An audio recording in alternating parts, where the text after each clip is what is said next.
So I had an unexpected trip to Huntsville this week, and I fortunately had a little bit of time while I was waiting for flights, so I went over to Cathedral Caverns. So it was really, really neat, and it's a really, really large cave. It's made out of limestone. I had to laugh at this one again. I went to Texas. I was given a New York license plate car. Now I'm in Alabama, and same thing. They give me a New York car, and I'm from New York, so I just have to laugh. It's just so funny the way this has been happening lately. When you pull up to the cavern area, it's absolutely gorgeous. It's like a nice log-ish type cabin, just really, really pretty. Lots of I don't know. I guess I'm just partial to it, but I love seeing like the stone and the log cabin stuff, and it was just really, really pretty and very well taken care of and well done.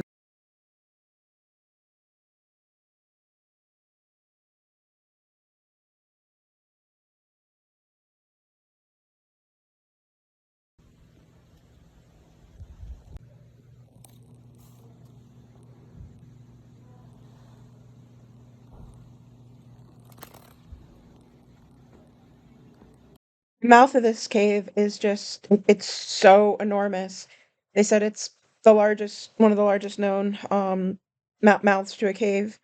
Um, but it's just hard to like fathom how big it is. And they said that it was all from it's all the entire cave is just a washout from a river that runs underground near there. And it's just amazing just how tremendously big. And if you think about like the power and stuff that river must have had to carve all this, like such a huge, huge entrance to a cave. We were fortunate that we had a really extremely knowledgeable, excellent tour guide.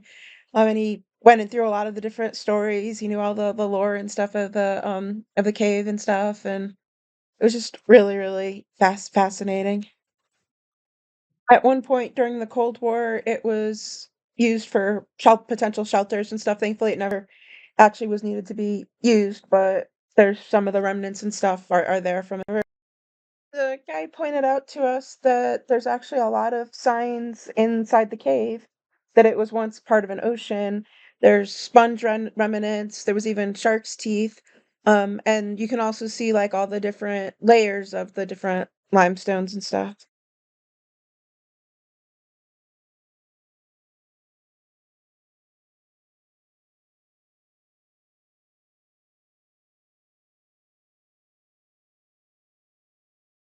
He described this as just corn on the cob. He had a lot of funny names for all the different formations and stuff in there.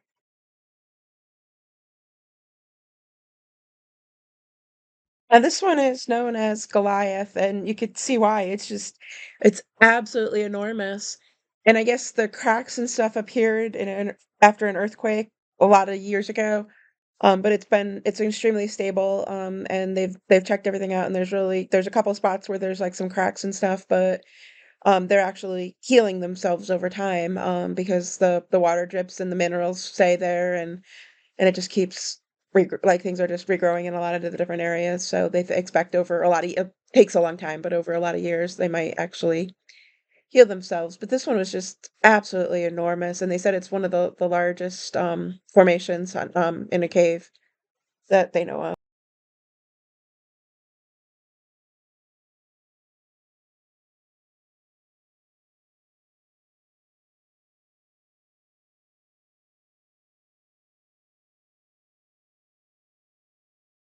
But because he was the original developer of the cave, they named this bridge in his honor. As you come on a tour, anytime prior to the state putting in these concrete walkways, you'd have to go down that precarious little path that you see on the far wall over there. Now there's places where that trail's only about 18 inches wide, and it's slick, it's muddy, and it's banked the wrong way. Not scary, but they said that when it rains a lot, the cave actually does still have flood problems sometimes. So I was glad that it was a nice sunny day outside for this day I was visiting.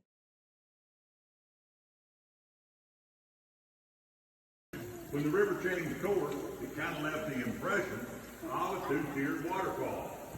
Today, we artificially pump water over this formation just to show the natural beauty of what it would look like back when water was flowing naturally through this area. If you'll use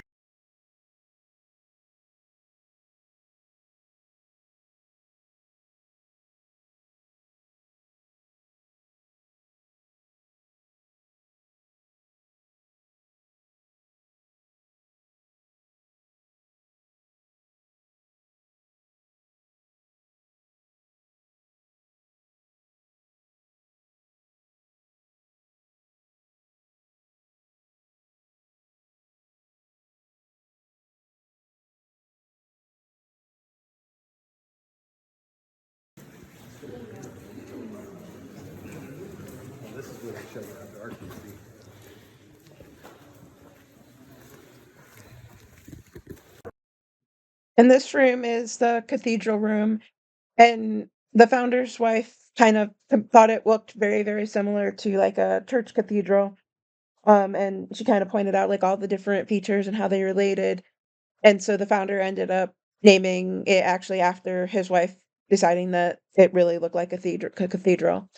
And this room is just it is just so, so powerful. There's just so many formations and stuff in there. I visited caves a few times, and I don't think I've ever seen this amount of, like, different formations and stuff. It's so incredible.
And even after that cathedral room, there was just quite a bit more that there just was a lot of formations and stuff all the way through until we got to the end of, where the tour went. The cave still continues on, but the state had decided not to do anything other than what the original founder had taken groups on, so that they didn't expose the cave or do any more damage to the cave. So there's some other really pretty rooms they said beyond that they allow experienced splunkers to come in, but for the general public, it's closed to beyond that last point.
more rooms to the cave.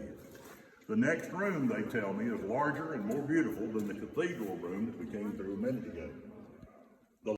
Came to the ending point, um, like for the first going in way, they turned off all the lights and they had us make sure like all the phones and stuff were off. And then it was just complete pitch blackness. It was just so dark. I mean, thankfully they gave us warning and stuff. But then they were talking to you about like, well, can you imagine trying to explore this cave like this without all the extra lighting and stuff that they had put on the pathways and stuff for people to be able to see. And it's still dark, but it's like it's nothing like when they had like all the lights out. There's just like it's just so completely blindingly black.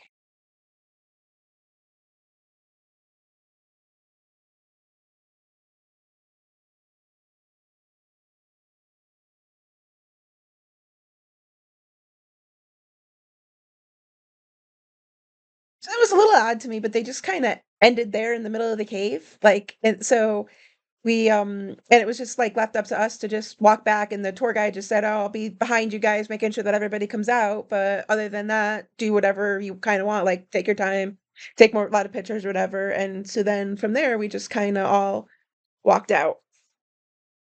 It was good because it let me take some pictures and stuff of formations that we hadn't stopped by or that I'd felt a bit rushed on some of the spots going in, so I was able to just kinda stop and take some more pictures and just really just experience the cave a little bit.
It was an absolute ton of kinda like hills, like, it's very nice, well laid out concrete paths, they're nice and wide, they're nice and big and easy to get around, but there was a lot of steep ups and downs within them, so that's just something to kinda think about if you're gonna visit and just kinda plan accordingly. I was a little bit surprised at how much they managed to do hills with the all the concrete paths and stuff and that the how steep they were.